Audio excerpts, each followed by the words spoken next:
Welcome to the Michigan Man Podcast on Wolverine Sports Radio, a member of the V Sporto Network, and in partnership with SB Nation's Maize and Brew, for Wolverine fans from coast to coast. Go Blue and welcome to the show. I'm your host, Mike Fitzpatrick. A reminder that we are on our summer schedule of 2 shows a month from now until August, when we hope to return to weekly programming in preparation for the start of football season. What kind of season that will be, we just don't know. Our guest on our game day segment today is Wolverine.com senior editor Chris Balas, and we will talk about that. First, a few of my thoughts to get us started. I hope each and every one of you are healthy and safe as we continue to work our way through this pandemic. For over 2 months now, we have not had sports as a diversion. In April, we had the NFL draft, and it drew record television ratings. Then last weekend, UFC 249 was held in Jacksonville in an empty arena, and it too had record ratings for that sport. Fans are hungry, we all know that, for the return of baseball, golf, tennis, soccer, and other sports we enjoy during these spring and summer months. Gradually this summer, they will return. Will there be fans in attendance at any of these events? We really aren't sure yet. On Tuesday, Governor Whitmer here in Michigan said on a Detroit radio station that we should not expect to return to anything near normal when it comes to fan attendance at our sporting events. Now, she didn't rule out fans not being able to attend. She just said it's too early to speculate. Dr. Fauci spoke to a Senate Health Committee on Tuesday and was asked about college football this fall. He said the virus will make the decision for us. So as we approach mid-May, we have no idea what will happen with the upcoming season. My guest today says he's optimistic we will have football this fall. It might be a very different season, but as he says, there is hope. Wolverine.com editor Chris Balas joins me next on our Game Day segment here on the Michigan Man, so stay with us.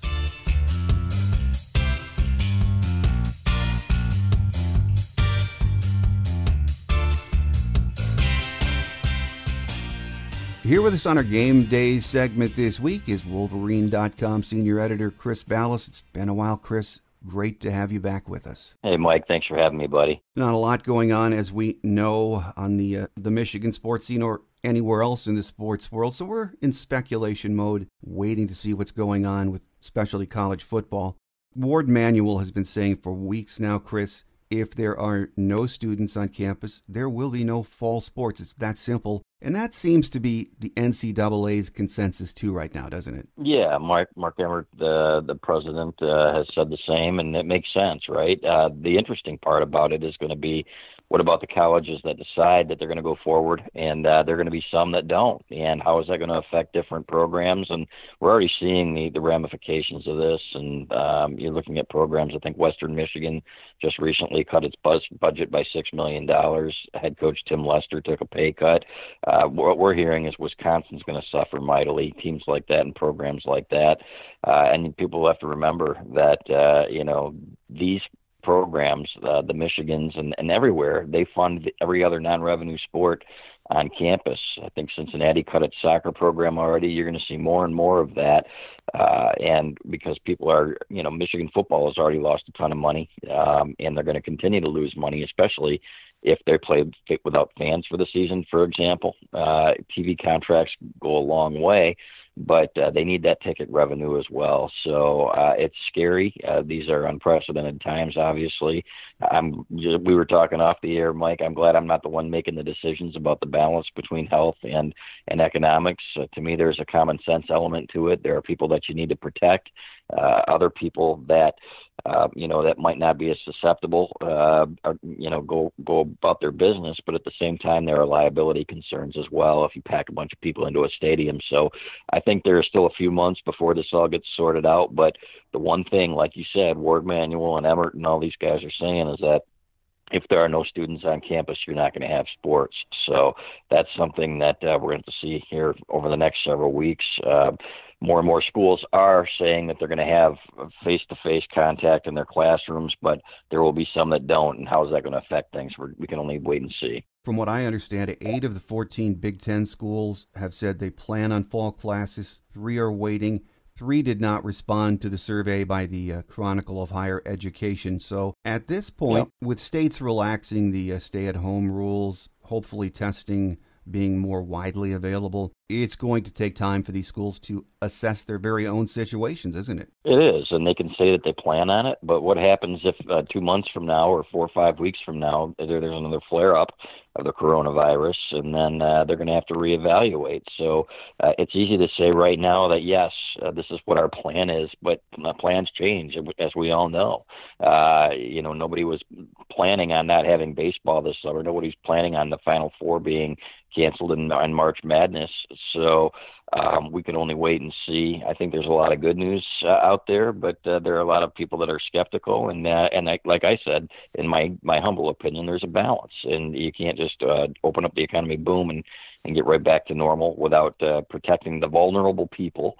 At the same time, people's lives are being ruined, and I know some personally who are in economic ruin because of this, or getting there quickly, and those people have to be taken into consideration as well. So, like I said, man, it is just that's why these people that are making these decisions are above my pay grade, and I give them credit. I give Ward Manuel credit, for example. He took a pay cut. I don't know that he had much of a choice, but I give him credit for that, and you see people like Jim Harbaugh donating money to the local United Ways and things like that. But, man, the longer this goes, the more and more trouble we're going to be in going forward. Well, on Monday, the NCAA said they have no say on when or even if college football is going to be played this year. It's going to be up to the medical experts. And, I hear a lot of coaches and university administrators saying the very same thing. And it makes me wonder, who are the medical experts? The NCAA, right, each state, the conferences, the universities.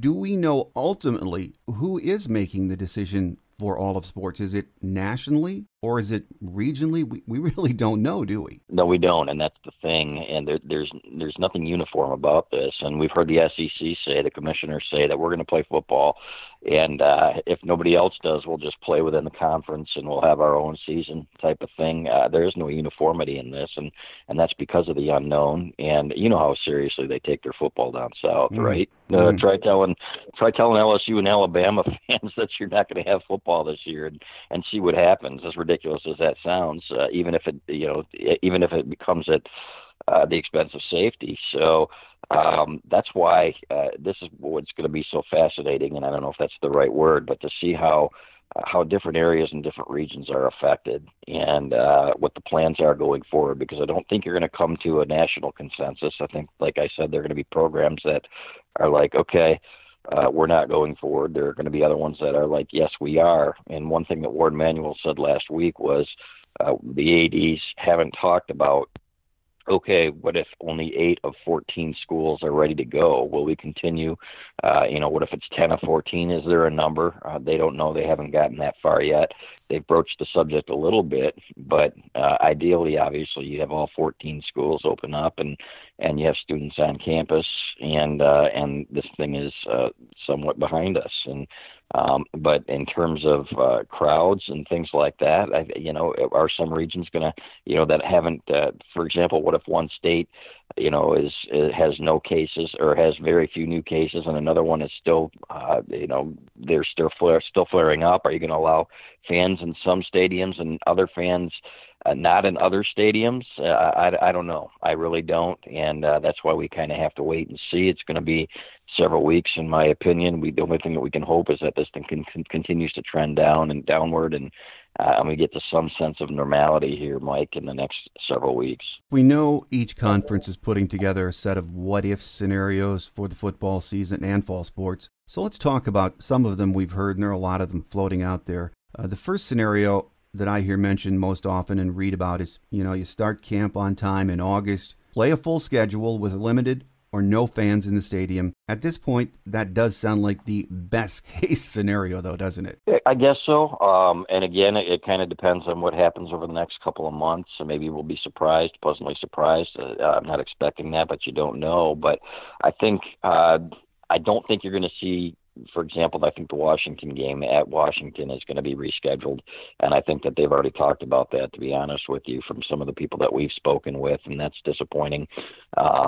But again, it's safety first, right? Maybe you bring in a Ball State, or well, they've already got Ball State, but say you bring in another MAC school, and for example, for a Big Ten program, and I know that Notre Dame, for example, is scrambling to schedule some things with Big Ten schools. How ironic is that, right? Yeah. But then maybe do things locally rather than across the country, and putting these kids in a plane and going out to play in an empty stadium. That doesn't make any sense anyway. Let's be honest. It's so bizarre because having fans in the stadium is such a big part of college football. And I've heard so many people say that, the pageantry, the bands and the cheerleaders and the crowds and everything else.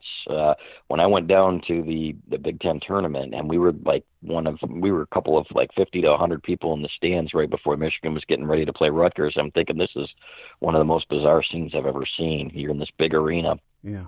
Indianapolis, and it's just a couple of teams and some coaches and a few parents and then the media, and I thought, man, this doesn't feel right. So, but if it comes to that, because there's money involved, I'm sure they'll probably do it. And then I think what you're seeing overseas, for example, at some of these baseball games that are going on, is that they're introducing fans and practicing social distancing and limiting the number of people in the stadium. Maybe that's the direction they go as the season goes on. We'll see. But to me, that's all part of college football, and it's not going to be normal. There's no question about it if there are no fans in the stands. And I think you're going to see a lot more regional football than teams flying cross country and things like that to play. You mentioned the Washington opener for Michigan. There was a story out of Seattle yesterday that Michigan and Washington have been in conversation about what to do with that game. A lot of issues out in Pac-12 country. But, another option that we hear talked about is starting camp on time, playing within your conference, and the more time it takes to make a decision on moving forward. This one kind of makes sense to me, Chris. How about you? Yeah, I think so too, and maybe pushing back the start date to October is what people are saying, and these kids are going to need some time to get in shape. This isn't like 50 years ago or 70 years ago or whatever, when Ron Kramer, would go home for the summer and then come back and do some push-ups and stuff like that, and then come back and then they just get started again. You've got to take that into consideration, that these kids need to be with the game the way it is these days and how violent it is. These kids need to be in great shape, and I know that they're doing the best that they can with some of the workouts that Ben Herbert, Michigan's strength coach, is giving them and everything else, but it's not the same as being on campus and getting that workout and eating healthy and being healthy going into a game. So I think you're going to see it pushed back a little bit, would be my guess, and maybe a conference-only schedule like you and I were talking about. If they do start on time, then you're talking about getting the regional teams, maybe a Notre Dame on the schedule again, which would be interesting, right? But it's better than nothing, especially if they can do it anyway, because they've got to save as many sports as they can, like I was talking about earlier, the non-revenue sports. And this is not just about football. This is about livelihoods and everything else. So, but I think you're right. I think that's probably the most likely. And I think that, like I said, as selfish as I am about wanting to go to Washington and finally seeing a game at Washington, everybody was talking about what a great scene that is out there. You've got to err on the side of caution, and I think that's where we're headed at this point. Well, the option of last resort seems to be pushing the season to spring, which no one seems to want because it conflicts with so many other sports on campus, the NFL Combine, workouts, et cetera, et cetera. But it's an idea we've heard tossed around, isn't it, Chris? It is. It's weird to even fathom playing Michigan football in February, right? Yeah, right. At Michigan Stadium, and how safe is that for the kids too, man? If you're playing in bitter cold temperatures, I don't know. I don't think that makes much sense, but there's been talk that maybe they switch some of the spring sports to fall and then the fall sports to spring. I don't think that you're going to see that happen. I think there'll be too many people against that. Plus, then what happens?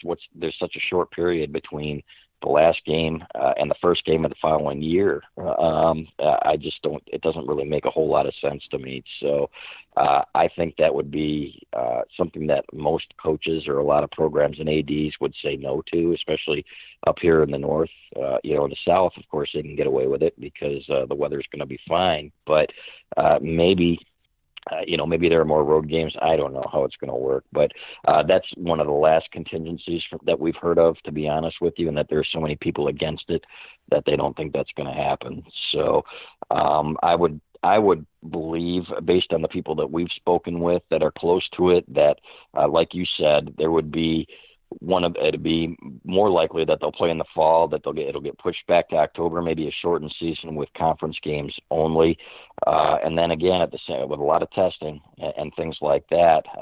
But students have to be on campus for that to happen, and that's where we are now. We're kind of in wait and see mode as to what's going to happen with the students at every university, and are these plans going to go forward at these universities like Purdue and Iowa that are talking about opening things up, and they're going to have students on campus? Is that going to be uniform across the Big Ten, and what happens if it's not? That's, to me, is what's going to be very interesting to see here going into the fall. Most of these scenarios we talked about seem to assume full participation in the fall, but this week, ACC Commissioner John Swofford said he expects that there will be schools that are not going to play this year, and he mentioned in particular the Pac-12, which has some real issues in California and Washington.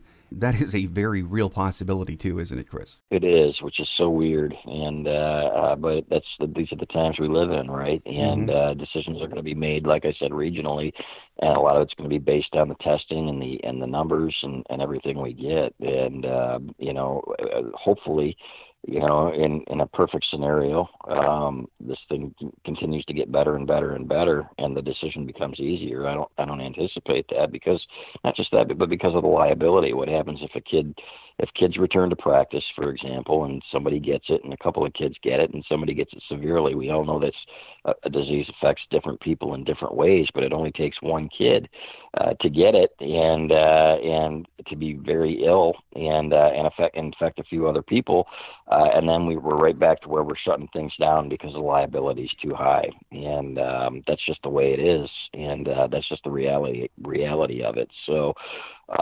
Like you said earlier, there's not going to be one national uniformity here on how we approach this thing, and different regions are going to respond in different ways, and it's going to be in different areas. Let's be honest.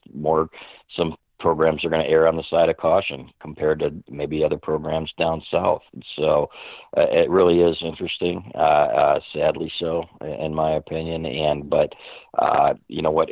If, for example, we go without a football season, then you're going to see several programs, in my opinion. You're going to see less programs the following year. It's just not sustainable with the money that's being lost right now, and it's not realistic to say that sports are more important, for example, than academics, and we need to do and pump as much money into this as we can to keep it afloat. You will see programs disappearing left and right, not just at the non-revenue sports, in my opinion, but basketball, football as well, and in my opinion, you're already starting to see that. Well, Chris, at this point, whatever scenario plays out in the fall, I think it's highly unlikely that there are going to be any fans in the stadium. Would you agree with that? Yeah, I think that's probably right. And again, it's going to be add a weird element to it. I think you'll have the media there. I think you'll have maybe they'll say families can go, and as long as they're socially distanced, and it's going to be bizarre.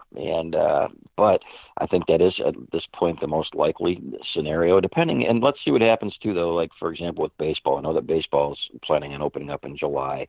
Maybe they start introducing fans back to the game, kind of like they have been overseas, and seeing what happens there. But you're not going to see 110,000 people crammed into Michigan Stadium, shoulder to shoulder. I can almost guarantee you that. Even if they said that, okay, it's safe, and if we follow these precautions, and you get your temperature taken going into the stadium, and we have all this ready to go. We did an informal poll on the Wolverine.com site, and we said, how many of you season ticket holders are going to go back, even if they do open it up? And a third of them said no.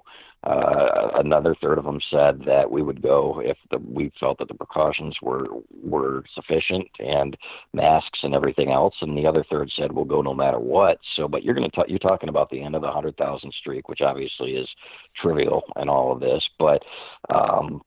you're going to see it's going to be different. There's no question about it. But I think you're right. I think that's where we're headed at this point.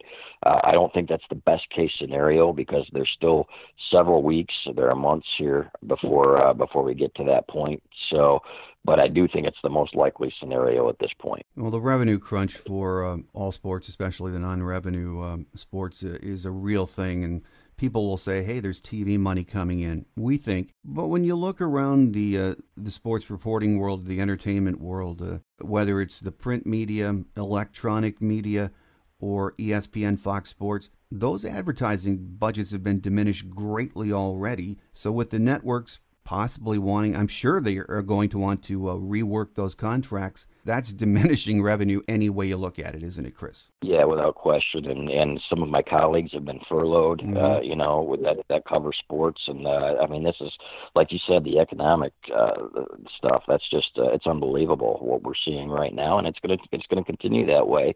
And that's just the way it is.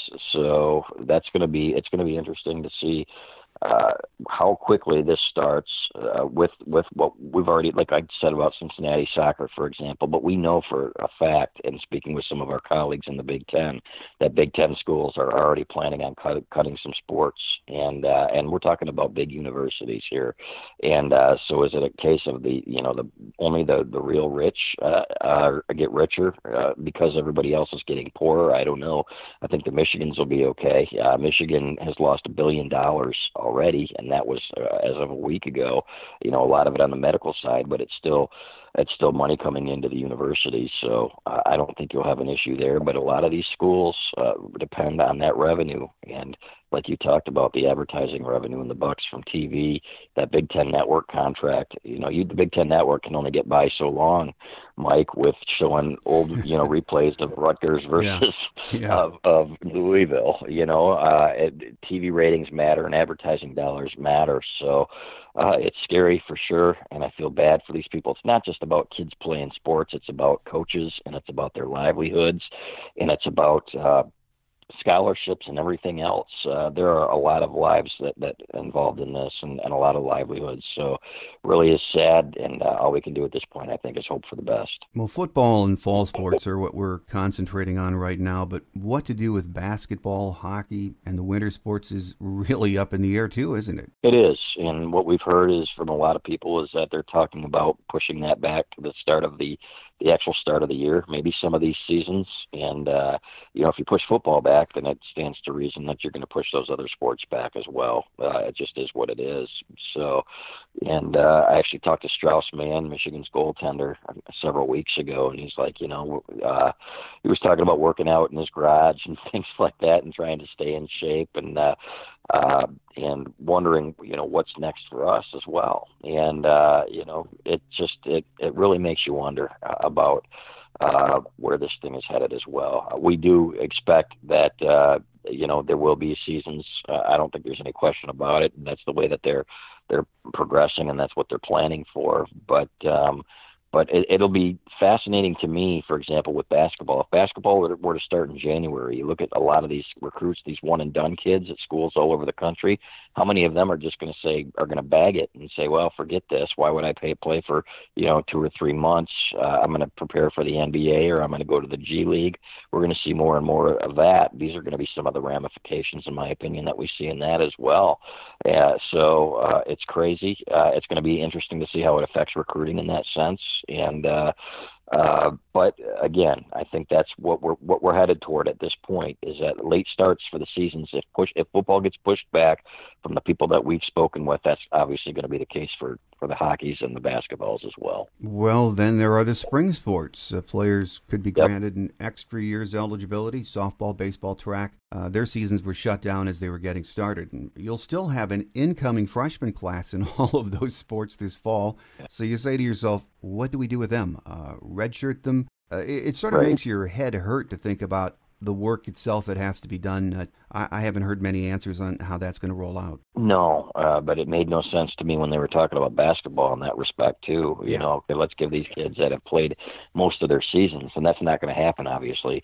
These kids that have played most of their seasons, and people were saying, oh, let's bring them back for one more year, and how many kids would come back?